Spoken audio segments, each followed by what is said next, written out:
Dejaron una pregunta que es si los cangrejos cacerola descienden de los trilobites, y de hecho no están emparentados, aunque los dos sí son artrópodos y sí son netamente marinos. Los cangrejos cacerola están dentro de un grupo único que se denomina Sifosura, que se caracteriza porque justamente Sifos es espada y Ura es la parte posterior, en referencia a este aguijón que tienen como cola. Y tienen esta forma de cangrejo, pero no están relacionadas con los cangrejos. De hecho son quelicerados, es decir, aquellas formas que portan quelíceros como las arañas, los escorpiones y otras formas de artrópodos. En este caso tienen forma de pincita y la utilizan para llevar el alimento a la boca. Y como dije, bueno, tienen este caparazón que en realidad es una cutícula muy gruesa, es decir, no está mineralizado, y básicamente existen desde el Ordovícico inferior, aproximadamente 470 millones de años, y eran formas muy diversas en el Paleozoico, pero no han cambiado mucho su aspecto físico, entonces se los considera fósiles vivientes. Las formas fósiles que sí estaban emparentados con los Sifosura son estas, que son los euriptíridos, o mejor conocidos como escorpiones marinos. En este caso sí está bien el nombre porque también son quelicerados y son formas netamente fósiles que existieron durante el Paleozoico, es decir, convivieron con las otras formas de especies fósiles de Sifosura y con los trilobites, y se extinguen hacia fines del Pérmico, en la extinción permotriásica, por suerte para todos nosotros, porque estas formas podían llegar a medir hasta 2 metros, siendo las superpredadores de los mares paleozoicos. Bueno, ¿y qué son los trilobites? Pues también son artrópodos o formas relacionadas a artrópodos que también conforman su propio grupo, y como su nombre lo dice, su cuerpo está dividido en 3 lóbulos. Como pueden ver ahí abajo, hay un lóbulo central y un lóbulo izquierdo y uno derecho.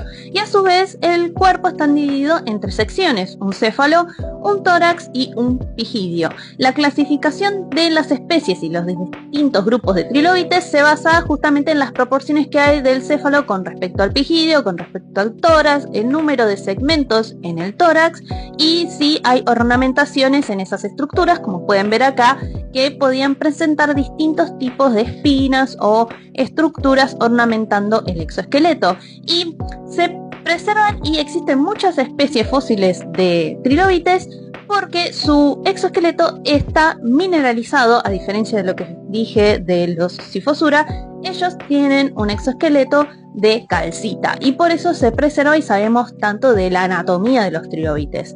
En particular, la parte inferior, es decir, donde estaban las extremidades, no estaba mineralizada, y aunque es más raro encontrarlo, hay trilobites con una preservación excepcional que nos permite describir las patitas y los miembros. Y como pueden ver acá en esta reconstrucción, tenían numerosos apéndices y cada apéndice poseía una branquia.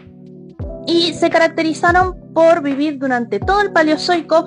Aparecen a los 520 millones de años, es decir, más o menos por el Cámbrico, y se extinguen en la extinción masiva del Permotriásico.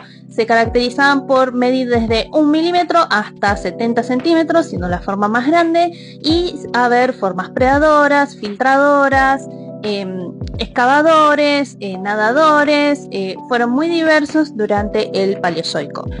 Dentro de los artrópodos, entonces tenemos 2 grupos importantes, que son los quelicerados, como dije, que ahí están los Sifosura, los escorpiones y las arañas, es decir, los arácnidos en general, y otro grupo que son las arañas marinas, que en realidad son otro tipo de quelicerado.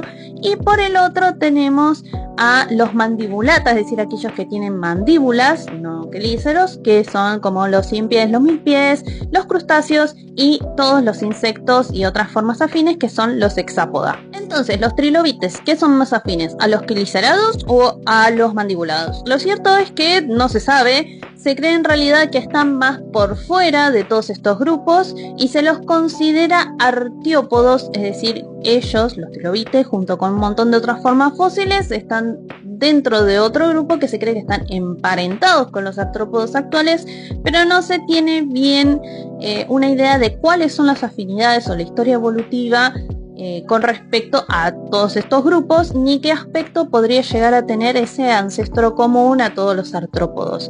Así que sigue siendo un tema de investigación, de debate, y a medida que se encuentran más formas fósiles o se profundiza en el registro fósil paleozoico, se encuentran un poco más de pistas sobre lo que fue la evolución de estas formas de animales. Lo que tienen que saber es que los trilobites están extintos, se murieron a fines del Pérmico, hace 250 millones de años, no dejaron ningún descendiente vivo y bueno, no son parientes muy lejanos de todos los artrópodos, y que los cangrejos cacerola sí son artrópodos relacionados no tanto con los cangrejos, sino justamente con las arañas y los escorpiones, y que solo quedan 4 especies, pero en realidad en el pasado eran muy diversos. Un poco larga la explicación, pero espero que se haya entendido y espero que hayan llegado hasta el final del video para entender más o menos un poquito más sobre artrópodos.